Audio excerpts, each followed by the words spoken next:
আল্লাহ তাআলা জানাইয়া দেয়, আফাহাসিবতুম আন্নামা খলাকনাকুম আবাসাও ওয়া আন্নাকুম ইলাইনা লা তুরজাউন।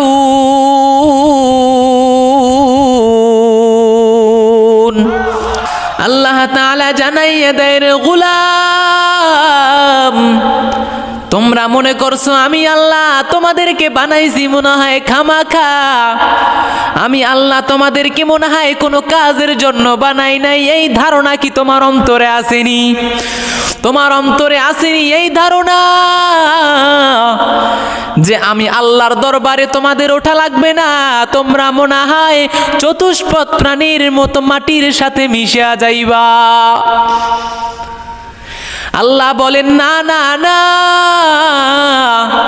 তোমরা চতুষ্পদ প্রাণীর মতো মাটির সাথে মিশা যাইবা না। আমার আল্লাহ অপর আয়াতে বলেন, ওয়ামা খলাকতুল জিন্না ওয়াল ইনসা ইল্লা লিয়াবুদুন।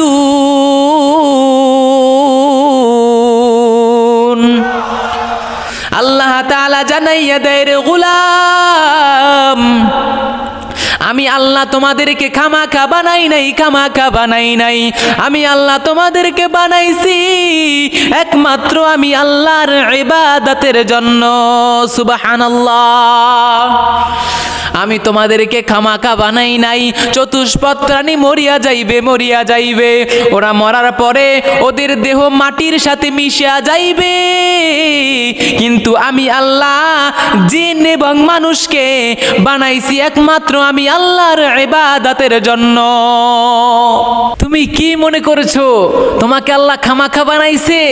না না না, তোমারে আল্লাহ বানাইছে ইবাদতের জন্য, তোমার ইবাদত করা লাগবে। তোমারে আল্লাহ খামাখা বানায় নাই। আল্লাহ বলেন, ওয়ামা খলাকতুল জিন্না ওয়াল ইনসা ইল্লা লিয়াবুদুন। আমি মানুষ এবং জিনদেরকে বানাইছি আমার ইবাদতের জন্য।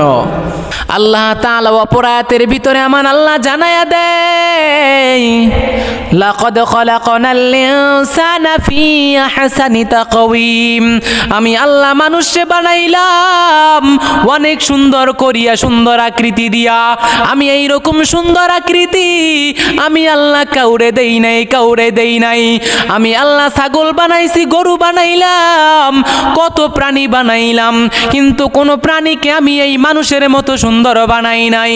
আল্লাহ তাআলা সূরা 3-এর ভিতরে চারটা কসম খাইয়া আল্লাহ বলেন, 1 নম্বরে 3 ফলের কসম, মত্তিন ওয়া জাইতুন, 2 নম্বরে জাইতুন ফলের কসম, 2টা ফলের কসম, 3 নম্বরে ওয়াতুরি সিনাই পর্বতের কসম, 4 নম্বরে হলো মক্কা নগরীর কসম, পবিত্র নগরীর কসম। এই 4টা পবিত্র জিনিসের কসম কাইটা আমার আল্লাহ বললেন, লাকাদ খলাকনাল ইনসানা ফি আহসানি তাকওয়িম। আমি আল্লাহ মানুষে বানাইছি অনেক সুন্দর করিয়া। এরে নবীর উম্মতের দল, আল্লাহ তাআলা এই মানুষে সুন্দর বানাইছে কি জন্য জানো? আল্লাহ তাআলা আমাদেরকে বানাইছে আদম থেকে, হাওয়া থেকে। আদম হলো জান্নাতের, হাওয়া হলো জান্নাতের। অতএব এই আদম হাওয়ার মতোই আমাদের গঠন দিয়ে আল্লাহ বানাইছে, আদম হাওয়ার মতোই সুন্দর বানাইছে। আমাদেরকে জাহান্নামে দেওয়ার জন্য না। আদম হাওয়া যে এরকম জান্নাতে, আমাদেরকেও জান্নাতে নেওয়ার জন্য সুন্দর বানাইছে। সুবহানাল্লাহ। আমাদের এই সুন্দর বানানোর কারণ একমাত্র জান্নাত। কারণ জান্নাতে আল্লাহ খারাপ মানুষকে নেবে না, খারাপ আকৃতির মানুষকে নেবে না, চতুষ্পদ প্রাণীকে আল্লাহ জান্নাতে নেবে না, ওদেরকে আল্লাহ মাটির সাথে মিশা দিবে। কিন্তু এই মানুষকে এত সম্মান দিল কেন? এই মানুষকে এত সুন্দর বানাইলো কেন? একমাত্র জান্নাতে দেওয়ার জন্য। আমরা ভালো জিনিস কিন্তু খারাপ জায়গায় রাখি না, যত সম্মানিত জিনিস যত সম্মানের জায়গায় রাখি। আমরা টাকা কিন্তু খারাপ জায়গায় রাখি না, টাকা কিন্তু আমরা ভালো একটা জায়গায় রাখি, সেইবে রাখি যেন না পড়ে। স্বর্ণ আরো দামি, এই স্বর্ণকে আমরা খারাপ জায়গায় রাখি না, এই স্বর্ণকে দামি একটা জায়গায় রাখি, যেই জায়গাটা অনেক দামি, যেই জায়গাটায় থাকলে এই স্বর্ণটা সেফ থাকবে। অতএব যেইটা যেই রকম দাম ওইটা ওই রকম দামের জায়গায় রাইখা দেই। আমার আল্লাহ বলেন আমি মানুষকে ওই রকম দামি বানাইলাম, আমি মানুষকে স্বর্ণের থেকেও দামি বানাইছি, স্বর্ণের কোনো তুলনাই হয় না।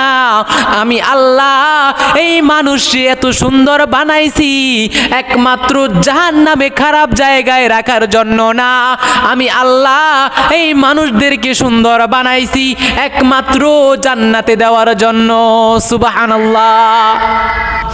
আমি আল্লাহ তোমাদেরকে বানাইছি। হে যুবক ভাই, একটা বার মনের কানটা লাগায় শোনো, আমার কথাগুলো একটু ভালো করে মনের কানটা লাগায় শ্রবণ করো। আল্লাহ তোমার হাত দিলেন, তোমার বডি দিলেন, তোমার কি সুন্দর চেহারা দিলেন। এই চেহারা আল্লাহ কি জন্য দিলেন জানো? আল্লাহ এই চেহারা দিয়েছেন তোমার ইবাদতের জন্য। আর আল্লাহ এই চেহারা, তোমার ইবাদত যখন সফল হবে, তুমি ইবাদত যখন আল্লাহর কাছে কবুল হবে, তখন তোমার জন্য হবে জান্নাত। কারণ আল্লাহ এই সুন্দর বডি, সুন্দর চেহারা একমাত্র দিয়েছে তোমার জান্নাতের জন্য। চিল্লায়া বলো সুবহানাল্লাহ। আল্লাহ তাআলা অপরায়াতের ভিতরে জানাইয়া দেয়, ওয়ালাকাদ যারানা লিজাহান্নামা কাসীরাম মিনাল জিন্নি ওয়াল ইনস, আমি অধিকাংশ জিন এবং মানুষের জন্য জাহান্নাম বানাইছি। ওয়ালাকাদ যারানা লিজাহান্নাম, আমি আল্লাহ জাহান্নাম বানাইছি কাসীরাম মিনাল জিন্নি ওয়াল ইনস। কাসীর মানে হলো অধিকাংশ, অধিকাংশ জিন এবং মানুষের জন্য জাহান্নাম বানাইছি। অধিকাংশ মানুষের জন্য তো জান্নাত বানানোর কথা, কিন্তু না না না, অধিকাংশ মানুষের জন্য জান্নাত বানাবে না। দুনিয়ার ভিতরে তাকায় দেখো, ভালো মানুষের সংখ্যা বেশি নাকি খারাপ মানুষের? তাকায় দেখো, দুনিয়ার ভিতরে খারাপ মানুষের সংখ্যা হলো বেশি আর ভালো মানুষের সংখ্যা হলো কম। তাই আল্লাহ তাআলাও জানাইয়া দেয়, দুনিয়ায় যেই রকম খারাপ মানুষ বেশি, ওই রকম আমি জাহান্নামেও এই খারাপ মানুষকে, এই অধিকাংশ খারাপ মানুষের জন্য আমি জাহান্নাম বানাইছি। অধিকাংশ হলো জাহান্নামী মানুষ, অধিকাংশ খারাপ মানুষ। তাহলে আমি কি অধিকাংশ খারাপ মানুষের জন্য জান্নাত বানাবো? না না না, আমি আল্লাহ অধিকাংশ যেহেতু খারাপ মানুষ, আমি আল্লাহ অধিকাংশ খারাপ মানুষের জন্যই বানাইছি জাহান্নাম। কারণ দুনিয়ায় ভালো মানুষের সংখ্যা কম, খারাপ মানুষের সংখ্যা বেশি।